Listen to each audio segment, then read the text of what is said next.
Hello, नमस्कार, सलाम। मैं हूं पुनीत मिश्रा और आप देख रहे हैं ग्लोबल अड्डा। आज एक बार फिर से ईरान का अपडेट लेकर हम हाजिर हैं। आज है 11 तारीख, 11 फरवरी। बड़ा अहम दिन है ईरान और अमेरिका के बीच, जो टकराव हो रहा है उसके बीच। और अहम दिन इसलिए है क्योंकि एक तरफ तो ईरान के सुप्रीम लीडर अयातुल्लाह अली ख़ामनेई साहब की तरफ से अपने देश की जनता को संबोधित किया गया, और दूसरी तरफ मुलाकात चल रही है वॉशिंगटन में नेतन्याहू और अमेरिकी प्रेसिडेंट डोनाल्ड ट्रंप के बीच। इजराइल के पीएम बेंयामिन नेतन्याहू इस कोशिश में है कि अमेरिका को यह समझाया जा सके कि भाई कोई डील होने से बेहतर है कि हमला कर दो। और इस बीच डोनाल्ड ट्रंप की तरफ से बयान भी आया है। बयान आया है कि ईरान तो डील चाहता है, और दूसरी तरफ ईरान की तरफ से एक वार्निंग भी जारी कर दी गई है कि आपके जो बड़े बड़े जंगी जहाज आपने समंदर में उतारे हैं और जो गोता लगा रहे हैं, वो सब हमारी मिसाइलों की जद में हैं, तो हिसाब में रहना, कायदे में रहना। लेकिन अयातुल्लाह अली ख़ामनेई जो हैं, उन्होंने क्यों कहा पूरे मुल्क से कि अब एक साथ होने का वक्त आ गया है, ताकत दिखाने का वक्त आ गया है। ये वो वक्त है जब इस्लामिक रिपब्लिक ऑफ ईरान के झंडे तले हम सब एक होकर उस दुश्मन को अपनी ताकत का अंदाजा करा दें जो हमारे तबाह बर्बाद होने के सपने देखता है, ख्वाब देखता है। तो आइए शुरुआत करते हैं अपडेट्स की। क्या क्या जानकारियां निकलकर सामने आ रही हैं, क्या क्या अपडेट्स निकलकर सामने आ रहे हैं, एक एक करके उसकी बात करते हैं। चलते हैं मेरे सहयोगी आनंद के पास और उनसे समझते हैं क्या खबर है। आनंद, बताइए। बिल्कुल, देखिए, सबसे पहली खबर तो यही है कि आज ईरान में जश्न का माहौल है। और जश्न का माहौल इसलिए है क्योंकि वहाँ पर आज मनाई जा रही है इस्लामिक क्रांति की 47वीं वर्षगांठ। इस वर्षगांठ को लेकर के बहुत उत्साह है लोगों में, बहुत ही उल्लास है। तो ईरान के सुप्रीम लीडर आयतुल्लाह अली ख़ामनेई ने साफ तौर से ईरान की जनता को एक संदेश दे दिया है, और इस संदेश में साफ साफ बोल दिया है कि जो अभी समय है ये बहुत ही बेहतर समय है और ईरान की जनता को एक हो जाना चाहिए। यानी कि जिस तरीके से ईरान में प्रदर्शन चल रहे थे उसको लेकर के भी उन्होंने निशाना साधा है। बोल दिया है कि ये जो वर्षगांठ हम लोग मना रहे हैं, ईरान की जो जनता इस जश्न को मना रही है, लेकिन इस जश्न को हमेशा मनाने के लिए आपको एक होना पड़ेगा। तो उन्होंने साफ बोल दिया है कि हमारी जो ताकत है वो मिसाइल और परमाणु बम नहीं है, आपकी एकता में है। तो इसलिए ईरान की जनता को एक होना पड़ेगा और दुनिया को दिखाना पड़ेगा कि ईरान कमज़ोर नहीं है, क्योंकि ईरान हथियारों से मजबूत हो सकता है, जब तक लेकिन वहाँ पर एकता नहीं होगी तब तक कभी भी ईरान ताकतवर नहीं हो सकता है। ख़ामनेई साहब के इस बयान में इस तरीके के संदर्भ निकल रहे हैं, लेकिन उन्होंने कहा क्या है, एकदम मतलब करेक्ट क्या कहा है वो मैं आपको बता देता हूं कि उन्होंने टीवी संदेश में संबोधित किया और उन्होंने साफ साफ बोल दिया है कि जो ईरान की असली ताकत है वो मिसाइल नहीं, वो ईरान की जनता की एकता और इच्छा शक्ति है।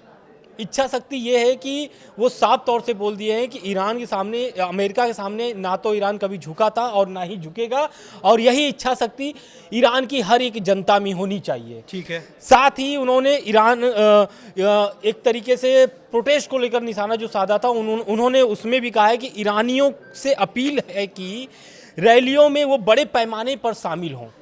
मतलब ईरान के जश्न की रैलियों में, हाँ, ये जो जश्न मनाया जा रहा है उसमें ये शामिल हो, उससे ये सामने दुश्मन जो सामने खड़ा है, दुश्मन को एक तरीके से हताश किया जा सकता है। अगर आप लोग एक साथ होकर के, एकजुट होकर के, एक तादाद में बड़ी भीड़ अगर दिखती है जश्न में, तो ये कहीं ना कहीं दुश्मन के लिए एक तरीके से खलबली है, मैसेज होगा, और उनको एक तरीके से खलबली भी अंदर मचेगी, एक डर का माहौल बोल भी सकते हैं कि उनके अंदर ये होगा। बिल्कुल। ठीक है। अच्छा, इस बीच एक बड़ी खबर ये भी आई है कि डोनाल्ड ट्रंप ने डील को लेकर फिर से कुछ कहा है। उसके बारे में जानते हैं आनंद से कि डोनाल्ड ट्रंप की तरफ से एक ताज़ा बयान जो आया है, बात वही है घूम फिर कर, लेकिन फिर भी बयान की एक बार चर्चा ज़रूर कर लेते हैं क्योंकि ताज़ा बयान है। आनंद। देखिए, ट्रम्प का जो बयान आया है वो मतलब एक तरीके से ईरान की जो वार्ता है उस पर आया है। तो पहले उन्होंने साफ बोल दिया है कि अगले हफ्ते हो सकता है कि दूसरे दौर की बैठक हो। उन्होंने ये साफ जिक्र कर दिया है और उन्होंने साथ ये भी बोल दिया है कि ईरान समझौता चाहता है, यानी कि डील चाहता है, लेकिन अच्छे समझौते में ना कोई परमाणु और ना ही कोई मिसाइल होनी चाहिए। मतलब जो बैलिस्टिक मिसाइलों की बात कर रहा है इजराइल की बैलिस्टिक मिसाइलों पर भी बातचीत होनी चाहिए, साथ ही प्रॉक्सियों पर जो ईरान मदद पहुंचाता है उन बैठक में ये दोनों विषय भी शामिल होनी चाहिए। लेकिन ऐसा कुछ होता नहीं है क्योंकि ईरान लगातार बोल रहा है कि हम परमाणु वार्ता करेंगे और सिर्फ परमाणु पर बात करेंगे। यूरेनियम जो संवर्धन जो जुटा रहे हैं यूरेनियम, हम उस पर बात करेंगे। मिसाइल पर और हमारे जो संबंधित दोस्त हैं जो प्रॉक्सी हैं, हम उस पर बातचीत करने के लिए राजी नहीं हैं। ठीक, बिल्कुल राजी नहीं है। अच्छा, इसके अलावा एक तरफ ईरान की तरफ से मैं आपको बता देता हूं कि ईरान की तरफ से ये दावा कर दिया गया है कि आपका जो यूएसएस अब्राहम लिंकन जो है वो हमारी जद में है, मतलब वो हमारे निशाने पर है। अभी इस वक्त ओमान के सागर में वो गोते लगा रहा है। तो ये एक बड़ी खबर ये है। अच्छा, इसके बीच क्या है कि ईरान ने कहा है कि हम यूएस बॉम्बर्स और यूएस आपका जो शिप है यूएसएस अब्राहम लिंकन, इन सब के ऊपर अटैक कर सकते हैं अगर हम पर हमला होता है तो। और हम पर हमला अगर केवल अमेरिका नहीं, ईरान के ऊपर अगर इसराइल की तरफ से भी हमला होगा तो भी हम अमेरिकी ठिकानों को निशाना बनाने से नहीं चुकेंगे। ये बयान तब दरअसल आया है जब इसराइल ने ये मंशा जताई है कि वो पहले ही अटैक कर दे। मतलब इसराइल चाहता ही नहीं है कि बातचीत हो, और इसराइल ये कह रहा है कि अगर अमेरिका नहीं शुरुआत करेगा तो हम शुरुआत कर देंगे। तो ईरान ने भी समझा दिया है इसराइल को भी और अमेरिका को भी। ईरान ने ये कह दिया है कि तेल अवीव तक हमारे निशाने पर है, लेकिन इस बात को, इस मुकालते में अमेरिका को भी नहीं रहना चाहिए कि पिछली बार जैसा हुआ था तो हम वैसा कुछ छोड़ देंगे, क्योंकि हम बीती चीज़ों से सबक ले चुके हैं। और इसीलिए अगर इसराइल हम पर अटैक करता है इसराइल, तो हम हमला करेंगे अमेरिकी ठिकानों पर भी। एक बड़ा अपडेट ये है। दूसरी तरफ एक जंगी जहाज़ी बेड़ा जो है वो तो है ही समंदर में, एक और बेड़ा तैनात करने की तैयारी चल रही है, ऐसी खबरें हैं। आनंद से समझते हैं क्या जानकारी। बिल्कुल, देखिए, पहला तो जो जंगी जहाज है यूएसएस अब्राहम लिंकन, वो तैनात कहाँ पर है? अरब सागर में। अरब सागर में ये तैनात है, लेकिन अब अमेरिका जो है कि ईरान का जो कड़ी प्रतिक्रिया एक तरीके से लगातार आ रही है, उसको देखते हुए अमेरिका ने दूसरा अपना एयर क्राफ्ट जो है कैरियर वो भेज चुका है। मतलब भेजने की तैयारी में, ये भी हम कह दें अगर, तो ये अभी मौजूद कहाँ है। सबसे पहले हम बता देते हैं कि ये एयरक्राफ्ट जो है यूएसएस जॉर्ज H.W. बुश कहा जाता है इस एयरक्राफ्ट को। और इस एयरक्राफ्ट जो अभी है कहाँ, तो ये है वर्जीनिया में अभी, और यहाँ पर ये अभी अभ्यास कर रहा है, यानी कि तैयारी कर रहा है। और ऐसा माना जा रहा है कि आने वाले समय में ईरान के पास इसको फिर से भेजा जाएगा, जैसे कि यूएसएस अब्राहम लिंकन पहुंचा था। हालांकि यूएसएस अब्राहम लिंकन पहुंचा था, फिर वो पीछे चला जाता है और अभी अरब सागर में तैनात है। लेकिन इस एयरक्राफ्ट को यूएसएस जॉर्ज H.W. बुश को फिर से मतलब ईरान के पास भेजा जा सकता है, ऐसी खबरें सामने निकल के आ रही है। बिल्कुल। तो देखिए, अब्राहम लिंकन पहले से तैनात है, जिसको CVN 72 भी कहा जाता है। और एक अब खबरें तमाम तरीके की तैर रही हैं, उसमें मैं आपको बता देता हूँ। जो सबसे पहले मिडिल ईस्ट की तरफ रुख कर सकता है वो कौन कौन से एयरक्राफ्ट करियर हैं, इसको समझना ज़रूरी है। तो एक है यूएसएस गेराल्ड R. फोर्ड, इसको CVN 78 भी कहा जाता है। लेकिन मुश्किल ये है कि इसमें कुछ तकनीकी समस्याएं हैं और 8 महीने से ये कहीं और तैनात है, और ये मिडिल ईस्ट इसलिए नहीं जाने वाला ऐसा कहा जा रहा है। अच्छा, यूएसएस जॉर्ज H.W. बुश जो कहा जा रहा है वो अगला संभावित विकल्प इसीलिए है क्योंकि ये वर्जीनिया के तट पे है। कॉम्प्यूटेक्स में ये अभ्यास कर रहा है, ये जानकारी है। और ये इसको भेजा जा सकता है। क्यों भेजा जा सकता है? क्योंकि ये ही नज़दीक है और ये ही एक प्रकार से कह सकते हैं कि अभी फ्री जोन में, क्योंकि इसको भी अभ्यास करने और तैनाती करने, मतलब वहाँ पर पहुँच जाने, मिडिल ईस्ट में पहुँच जाने में 4 हफ्ते का वक्त लगेगा। तो आप समझिए कि 4 हफ्ते का वक्त बहुत बड़ा वक्त होता है। बिल्कुल। मतलब मीटिंग जो है तब तक चलती रहेगी, मतलब 1 महीने तक बातचीत का दौर भी चल सकता है। ऐसा माना जा सकता है कि अमेरिका इस टाइम को लेकर चल रहा है, क्योंकि ये तो अमेरिकी प्रेसिडेंट को जानकारी बता दी गई होगी कि भाई इतना टाइम तो लगेगा अगर इसको हम भेजेंगे तो। ये तो जा नहीं सकता क्योंकि इसकी तो कुछ तकनीकी गड़बड़ी है। एक चीज़ और है कि यूएसएस जॉर्ज वॉशिंगटन जो है, CVN 73 जिसे कहा जाता है, वो भी जा सकता है, जापान से जा सकता है। लेकिन अगर ऐसा हुआ तो इंडो पैसिफिक में अगर देखा जाए तो चीन के मुकाबले अमेरिकी ताकत कमज़ोर पड़ जाएगी। तो इसको देखते हुए शायद इसको हिलाया ना जाए यहाँ से, हालांकि ये भी करीब पड़ेगा, लेकिन हो सकता है कि इसको यहाँ से मूव ना किया जाए। तो ऐसे में लगता है कि यूएसएस जॉर्ज H.W. बुश, मतलब ये जो CVN 78 जो है, इसको भेजा जा सकता है, ऐसी खबर।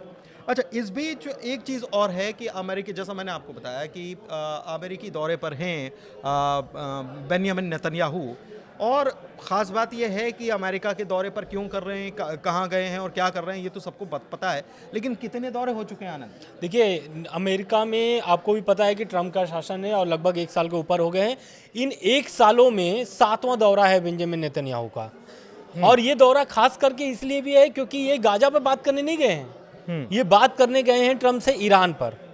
और पूरा फोकस इनका है कि ईरान पर बातचीत करें, और वो क्या ऐतराज़ जताना चाहते हैं बेंजामिन नेतन्याहू ट्रम्प से, क्योंकि ये जो पहली वार्ता हुई है, पहली वार्ता का कोई भी ऐसा विस्तार जानकारी नहीं आया है सामने कि इस वार्ते में क्या अड़ंगे लगी हैं या फिर क्या शर्तों पर बातचीत हुई है या फिर शर्त रखी भी गई है कि नहीं रखी गई है, ये सब अभी स्पष्ट नहीं हुआ है। लेकिन बेंजामिन नेतन्याहू पहले दौर की वार्ता के बाद, ये मतलब 1 हफ्ते भी अभी नहीं हुए हैं, और शुक्रवार को बैठक हुई थी, आज बुधवार है, मतलब 1 हफ्ते भी नहीं हुए, और वो पहुंच गए हैं ट्रम्प के पास।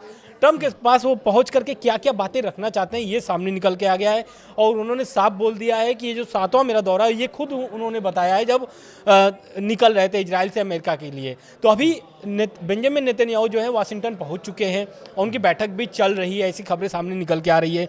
और वो ट्रम्प से ऐतराज़ जताना चाहते हैं। सबसे पहला ऐतराज़ उनका यही है कि ईरान जो है परमाणु बम न बनाए, लेकिन अब इसके साथ एक शब्द और जोड़ दिए हैं और एक विषय भी जोड़ दिए, ये भी बोल सकते हैं कि बैलिस्टिक मिसाइल वो न बनाए। तो उन्होंने साफ तौर से बोल दिया कि इजराइल लंबे समय से चाहता है कि किसी भी समझौते में ईरान की बैलिस्टिक मिसाइल की क्षमता और क्षेत्रीय नेटवर्क को शामिल किया जाए। मतलब वो बैठक, जो दूसरे दौर की बैठक होगी, नेतन्याहू चाहते हैं कि इस दूसरे दौर के बैठक में ये दोनों टॉपिक को भी ऐड किया जाए और इस पर ईरान से बातचीत की जाए ताकि इजराइल की समस्या कम हो सके। लेकिन ट्रंप ने साफ तौर से बोल दिया है कि अगले हफ्ते में दूसरे दौर की बैठक होगी, और उन्होंने चेतावनी भी साथ में दे दिया है कि अगर हम समझौता करेंगे या फिर हम पिछली बार की तरह किसी भी तरीके का कदम उठा सकते हैं। मतलब वो साफ तौर से बोल दिए हैं कि पहली बार भी, जब आपको पता है जून से पहले 12 दिन के युद्ध हुए थे, उसके पहले भी ईरान और अमेरिका की बैठक चल रही थी, ट्रंप का शासन था, लेकिन वो बैठक सफल नहीं होता है। और यही कारण है कि 12 दिन के हमले होते हैं, B-2 बॉम्बर्स जाते हैं ईरान में। ठीक है, लेकिन उसी से रिलेटेड जो बयान है, ताज़ा हालिया बयान, उसको बताते हुए हम अपने वीडियो को समअप करेंगे, क्योंकि ईरान अमेरिका बातचीत पर ईरान के विदेश मंत्री का बयान आया है। अब्बास अराक्ची ने RT को इंटरव्यू दिया है, रशियन टीवी को, और इसमें कहा है कि तेहरान एक व्यवहारिक प्रस्ताव पर काम कर रहा है जो माना जा सके। व्यवहारिक प्रस्ताव मतलब आप कुछ भी बोल दो, हवा में तंबू तान दो, कोई दिक्कत नहीं है, लेकिन टिकेगा कहाँ? बात तो ये है ना। तो हम एक व्यवहारिक प्रस्ताव पर काम कर रहे हैं, कोई परमाणु हथियार नहीं, एक ये प्रस्ताव है। परमाणु तकनीक का शांतिपूर्वक इस्तेमाल करेंगे हम, दवाइयों के लिए, कृषि के लिए, विकास के लिए, एक बात। और ये भी कहा है कि हम जो है बातचीत के लिए गंभीर हैं, लेकिन अमेरिका पर हमारा पूरा भरोसा नहीं है। क्यों नहीं है? क्योंकि हम बातचीत के बीच में थे, तब उन्होंने हम पर हमला किया था, यानी कि वो 12 दिन की बात याद है, भूले नहीं है। और सबक लिया है कि बातचीत करेंगे तो कॉन्क्रीट बातचीत करेंगे। फिलहाल एक खबर और भी है, ये बहुत लेटेस्ट अपडेट है। खबर ये है कि ईरान की जो सुप्रीम लीडर हैं उनके सलाहकार अली लारिजानी जो हैं वो कल पहुंचे थे ओमान। वहां पर उन्होंने सुल्तान और विदेश मंत्री से मुलाकात की है और लारिजानी ने सोशल मीडिया पर एक तरीके से अमेरिका को चेतावनी भी दिया या फिर सलाह भी दिया, हम ये कह सकते हैं। उन्होंने साफ बोल दिया है कि इजराइल की भूमिका जो है वो विनाशकारी बताते हुए उन्होंने बोला है कि ये विनाशकारी भूमिका है और अमेरिका को इससे सतर्क रहना चाहिए। मतलब इजराइल से सतर्क रहे अमेरिका। हाँ। ये वार्निंग उन्होंने दे दी है कि हम आपके दुश्मन नहीं है, लेकिन दुश्मन जो है आप उसको गले में हाथ डालकर अगर आप उससे हाथ मिलाओगे और उसकी बात मानोगे तो नुकसान आपका होगा। तो फिलहाल इस वीडियो को यहीं समाप्त करते हैं। कैसा लगा वीडियो, जानकारी कैसी लगी, बातचीत कैसी लगी, ज़रूर बताइएगा। अपना प्यार देते रहिए ग्लोबल अड्डा को। वीडियो में इतना ही, बहुत शुक्रिया।